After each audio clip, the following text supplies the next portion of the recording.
Wealth doesn't just transfer, it concentrates. Small pieces merge into larger systems, and over time, fewer hands control more of everything. Because wealth is not isolated, it connects. Assets create networks, networks create influence, and influence creates even more access. At the highest level, wealth is no longer about money, it's about access. Access to deals, access to information, access to opportunities most people never see. And the system itself was never neutral. It rewards ownership, it protects capital, and it quietly reinforces those already inside it. We were taught that effort leads to success, that if you work hard enough, you will rise. But the structure has changed, and the path is no longer equal. Some advantages are visible, most are not. They exist in timing, in access, in what you inherit before you even begin.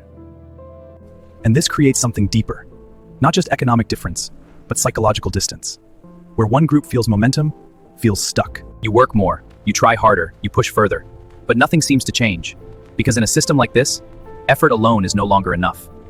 The rules didn't disappear, they changed, quietly, gradually, without announcement, and most people are still playing by the old ones. Reality moves faster than awareness.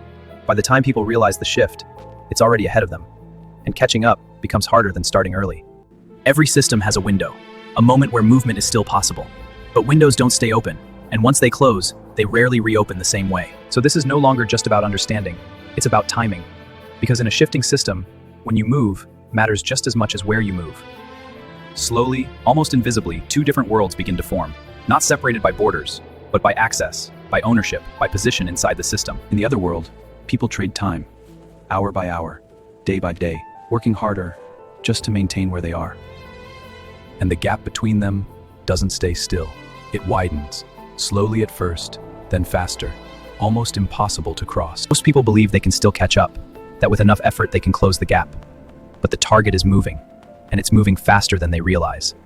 Because wealth doesn't just grow, it accelerates. The more you have, the faster it expands. And over time, speed becomes the real advantage. Eventually, the system begins to lock in.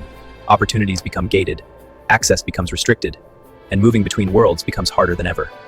A new elite begins to form, not just defined by wealth, but by control.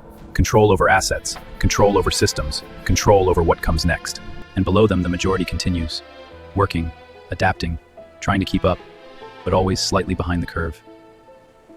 And slowly, this new structure feels normal, not questioned, not challenged, just accepted as the way things are.